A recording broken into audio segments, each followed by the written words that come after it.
आप देख रहे हैं सिटी पोस्ट लाइव। मैं हूं रिया रजक। चुनाव आयोग के मुताबिक करीब 52 लाख वोटरों के नाम हटाए जा सकते हैं, जिनमें से अधिकांश प्रवासी मृत या दोहरी प्रविष्टियों वाले हैं। लेकिन 2020 विधानसभा चुनाव के आंकड़े बताते हैं कि 153 सीटों पर जीत हार का अंतर 20,000 से भी कम था।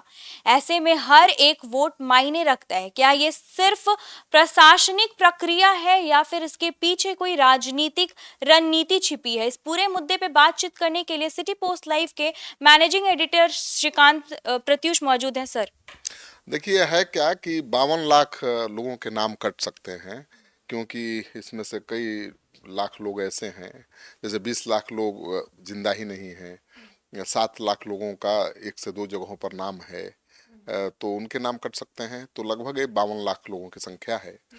और ये 52 लाख लोग अगर वोट नहीं दे पाएंगे, इनका नाम कटेगा, तो असर पड़ेगा इसका 150 से ज़्यादा सीटों पर, क्योंकि 153 से ज़्यादा ऐसी सीटें हैं जहां पर 20,000 के मार्जिन से चुनाव में जीत हार हुई थी।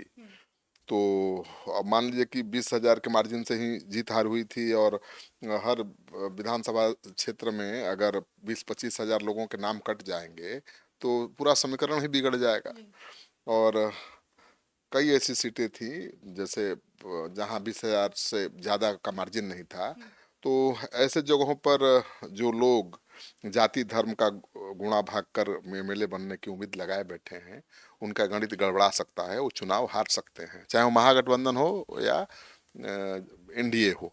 लेकिन ज़्यादा खतरा एनडीए को नहीं है, ज़्यादा खतरा महागठबंधन को है। कितना नुकसान हो सकता है महागठबंधन को? देखिए 80 सीटों पर जीत हार, मैंने बताया ना कि लगभग 153 सीटों पर जीत हार का मार्जिन था 20,000 का, लेकिन 80 सीटों पर जीत हार 10 से 20 हजार के बीच हुई है। तो ये भी बहुत रिस्की है। अगर 20-25 हजार वोटरों के नाम कट जाएंगे वहाँ पर, जहाँ पर 10,000 से 20,000 के बीच ही जीत हार हुई है, तो पूरा समीकरण ही बदल जाएगा। और 5 से 10 हजार वोटरों के नाम कटेंगे, तो जो हारने वाला था वो जीत जाएगा, जो जीतने वाला था वो हार जाएगा। महागठबंधन को लगता है कि हमारे वोटर हैं और हमारी हार हो सकती है। 11 सीटों पर 500 से 1,000 वोटों से हार जीत हुई है, और इनमें से 6 सीटें एनडीए ने जीती थी, बाकी महागठबंधन ने जीती थी। तो अगर हर विधानसभा में 10,000 15,000 वोट भी अगर महागठबंधन का कट जाता है वोटर लिस्ट में, तो कई सीटों पर हार हो जाएगी। तो तेजस्वी यादव और महागठबंधन के नेताओं की चिंता का कारण यही है। क्या वोटर लिस्ट की जो ये प्रक्रिया है नाम काटने वाली, क्या ये सही तरीके से और ट्रांसपेरेंट तरीके से हो रही है?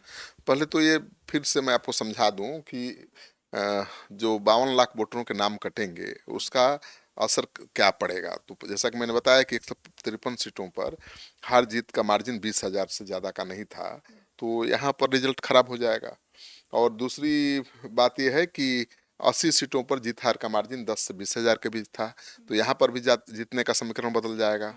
और 11 सीटों पर 500 से 1,000 वोटों से हार जीत हुई थी, तो यहाँ तो बिल्कुल रिजल्ट अलग होगा। तो महागठबंधन के लोगों को लगता है कि उनके वोटर गांव में रहते हैं, देहात में रहते हैं, झुग्गी झोपड़ी में रहते हैं, गरीब हैं, उनके पास न प्रमाण पत्र है और न ही उनको इतना ज्ञान है कि ऑनलाइन वो फॉर्म भरें या प्रक्रिया पूरी करें।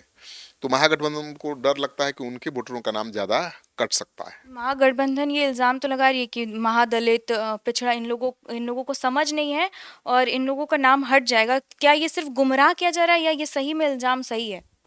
हाँ, नहीं, अब देखिए कन्फ्यूजन तो है महागठबंधन को, इसलिए कि शहरी क्षेत्रों में ज्यादा एनडीए के वोटर्स हैं। एनडीए की देखिएगा जीत का आंकड़ा तो शहरी क्षेत्रों में ज्यादा है।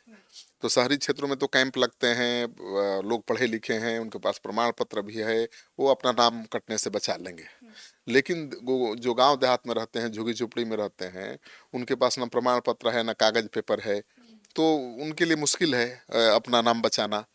तो तेजस्वी यादव का यही आरोप है कि हमारे वोटरों को टारगेट किया जा रहा है, लेकिन सच्चाई ये है कि भाई चुनाव आयोग तो एक संवैधानिक संस्था है, वो नियम कानून के हिसाब से ही कोई काम करेगा। और वो कह रहा है कि भाई जब 20 लाख लोग हैं ही नहीं जिंदा तो उनका नाम क्यों रहेगा वोटर लिस्ट में। चुनाव आयोग कह रहा है कि 18 लाख से ज्यादा लोग ऐसे हैं जिनका जो अस्थायी रूप से प्रवासी हो गए हैं, यानी बिहार छोड़ चुके हैं, उनका नाम क्यों रहेगा। 7 लाख ऐसे लोग हैं जिनका 1 से 2 विधानसभा क्षेत्रों में नाम है या और ज्यादा जगहों पर नाम है, वो कैसे वोट देंगे। तो कुल 52 लाख लोगों की सूची अब चुनाव आयोग ने राजनीतिक दलों को सौंप दी है।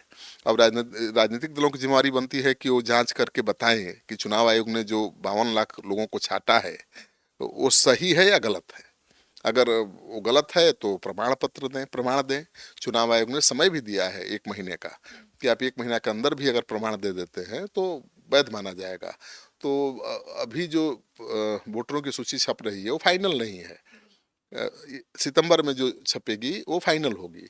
तो उसके पहले तेजस्वी यादव, कांग्रेस पार्टी, तमाम राजनीतिक दलों के पास समय है कि अपने कार्यकर्ताओं को लगाएं, अपने बीएलए को लगाएं और पड़ताल कराएं कि भाई चुनाव आयोग ने जो सूची सौंपी है वो सही है। क्या 20 लाख लोग मृतक हैं जो नहीं जिंदा हैं? क्या 18 लाख से ज़्यादा लोग बिहार छोड़ चुके हैं? और 7 लाख लोगों के नाम 1 से ज़्यादा जगहों पर हैं वोटर लिस्ट में। तो ये तो जांच पड़ताल की बात है ना भाई। तो चुनाव आयोग तो समय पर ही चुनाव कराएगा। अगर ये वोटर किसी एक पार्टी को वोट देने वाले थे तो क्या इससे चुनाव का नतीजा पहले से ही तय हो जाएगा? अब देखिए, जैसा कि तेजस्वी यादव और महागठबंधन के नेता कह रहे हैं, कांग्रेस पार्टी के नेता, कि ये चुनाव नहीं है बल्कि वोट लूटने की रणनीति है। उनका मानना है कि बीजेपी से मिलकर चुनाव आयोग या चुनाव आयोग से मिलकर बीजेपी ऐसा करवा रही है, उनके वोटरों का नाम काट रही है। तो देखिए इसमें कितनी सच्चाई है तो मैं नहीं जानता, ऐसा हो भी नहीं सकता है। किसी का नाम ऐसे कैसे काट देंगे? सवाल उठेंगे, जवाब देना पड़ेगा। तो मुझे लगता है कि प्रभाव तो पड़ेगा इसका चुनाव पर, क्योंकि महागठबंधन के वोटर गांव में रहते हैं और ज़्यादा उन्हीं के नाम कटने की संभावना है।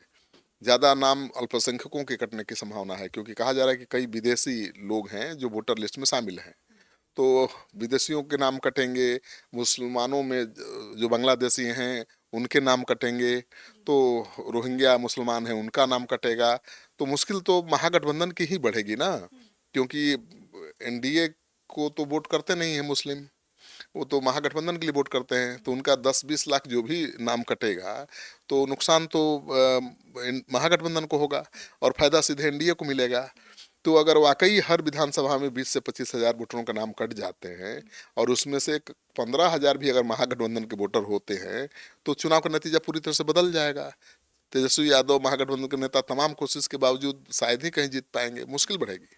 जैसा कि आप सुन रहे थे, हम सब चाहते हैं कि चुनाव निष्पक्ष और सही तरीके से हो, इसलिए ज़रूरी है कि ये पूरी प्रक्रिया साफ, ईमानदार और सबके लिए सम्मान हो। आपकी क्या राय है हमें कमेंट बॉक्स में ज़रूर बताइएगा। देखते रहिए सिटी पोस्ट लाइव, तब तक के लिए धन्यवाद।